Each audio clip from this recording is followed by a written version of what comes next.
ও কি পাইছো? Great Vinicius junior ব্রাজিলের। মানে আর্জেন্টিনার কার্ডের ভিতর ব্রাজিল। ইয়া সো তুমি এখান থেকে টোটাল কয়টা কার্ড পারচেস করছো? 1 2 3 4 5টা কার্ড। তার মধ্যে এখানে তুমি নেইমার পেয়ে গেছো। জি। এটা কিন্তু খুব কম মানে রেয়ার পাওয়া যায়, বাট মেসি এখনো পর্যন্ত কেউ পায় নাই। এটার মধ্যে তুমি মেসি পাও নাই, বাট অনেক ফুটবল প্লেয়ার পাইছো যারা খুবই ফেমাস। সো এইটা আনপ্যাক করো, যদি তুমি মেসি পাও আমার পক্ষ থেকে আরেকটা স্টার কার্ড একদম ফ্রি। বিসমিল্লাহ। ঠিক আছে কালকে। আচ্ছা, সমস্যা নাই। আচ্ছা ও সাবিক আচ্ছা। হবে না এটা। এমবোলো। হয় নাই। ও কি পাইছো? গ্রেট ভিনিসিয়াস জুনিয়র ব্রাজিলের। মানে আর্জেন্টিনার কার্ডের ভিতর ব্রাজিল। ইয়া ওকে। আর বাকিগুলো নরমাল। না, মেসি এখন- মেসি খুবই রেয়ার। মেসি কমন পড়বে না এখানে। এ খুবই রেয়ার।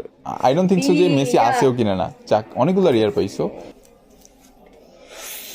কি ও পাইছো? ভালভারেট। ইয়া এটা অনেক রেয়ার, এটা অনেক রেয়ার। আচ্ছা, আর দেখি কোন কোন। ও ইয়া আবার নেইমার। হ্যাঁ নেইমার 2টা পাইছো। ইয়া আবারও নেইমার। 3টা নেইমার, মানুষ একটা পায় না, সে 3টা পাইছে। থাক। যাক, ভালোই। হ্যাঁ। কতগুলা নেইমার পাইছো ভাই?